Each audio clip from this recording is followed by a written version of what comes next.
మరి అలా ఉన్న మరి ఒక వారం రోజులలో నేను బాబుకి పాలు తాపించి పడుకోబెడితే ఆ పాలు ఇలా కారిపోయి మొత్తము కూడా ఇక అలా పడుకున్నప్పుడు గోడకున్న చీమలు వచ్చి పట్టేసాయి.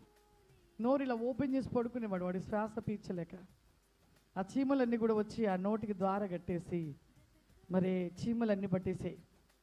ఆ టైంలో నేను లేచి చూసుకుంటే తట్టుకోలేకపోయాను.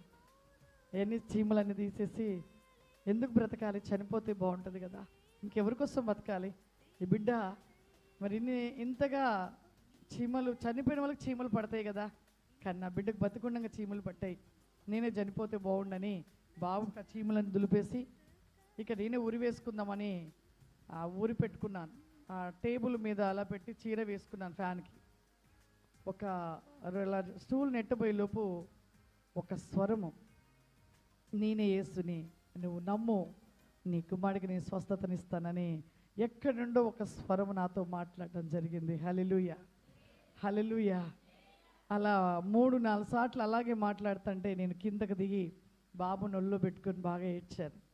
నిజంగా నువ్వు యేసు ప్రభు దేవుడు అయితే నా బిడ్డని బాగు చేస్తే నేను అందరికి చెప్తానయ్యా అన్నాను. వచ్చిరాని ప్రార్థన, ఆ ప్రార్థనే నా బిడ్డ జీవితంలో చాలా అద్భుతం జరిగించింది.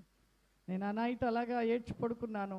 ఆ కలలో ఒక మందిరం నుండి మా బాబు, నేను ఆ మందిరం ముందు కూర్చొని ఏడుస్తూ ఉన్నాను. ఏడుస్తున్నప్పుడు అక్కడ ఒక తెల్లటి వస్త్రాలు వేసుకున్న ఒక దైవజనుడు ఒక మందిరం నుండి బయటకు వస్తున్నాడు. ఏంటమ్మా ఇక్కడ ఏడుస్తున్నావంటే, అయ్యా ఈ దేవుడు నా బిడ్డని బ్రతికిస్తాడని వచ్చాను, నా బిడ్డని బాగు చేస్తాడని వచ్చాను అంటే, అదిగో మా నీ కుమారుడు, ఎందుకు భయపడుతున్నావు చూడు అనగానే మందిరం నుండి పరిగెట్టుకుంటూ రావడం నేను కలలో చూశాను. హల్లెలూయా. అలా నా బిడ్డ జీవితంలో అలా నాకు కళ మెలకు వచ్చిన వెంటనే లేచి ఆ అక్క దగ్గరికి వెళ్ళి, ఎవరైతే నాకు యేసు ప్రభు గురించి చెప్పారో అక్కడికి వెళ్ళి అక్క దగ్గర చెప్పాను. అక్క మరి ఇలా నాకు వచ్చింది దర్శనం, ఇలా వచ్చింది, ఇలా కనపడ్డది, ఇలా ఇలా చెప్పినప్పుడు ఒక్క మాట క్వశ్చన్ వేసింది ఆమె, ఇన్ని సంవత్సరాలు పూజలు చేసావు కదమ్మా, ఏ దేవుడని కనపడ్డా అని అడిగింది. నాకు ఏ దేవుడు కనపడలేదక్క. మరి నమ్ముతానన్న నువ్వు నీ జీవితంలో యేసయ్య నీ బిడ్డని బాగు చేస్తానని చెప్పాడు, నీ బిడ్డ నడవడము దేవుడు చూపించాడు, నిజమైన దేవుడు ఎవరో చెప్పు అన్నది. అప్పుడు 10 నిమిషాలు ఆలోచించాను.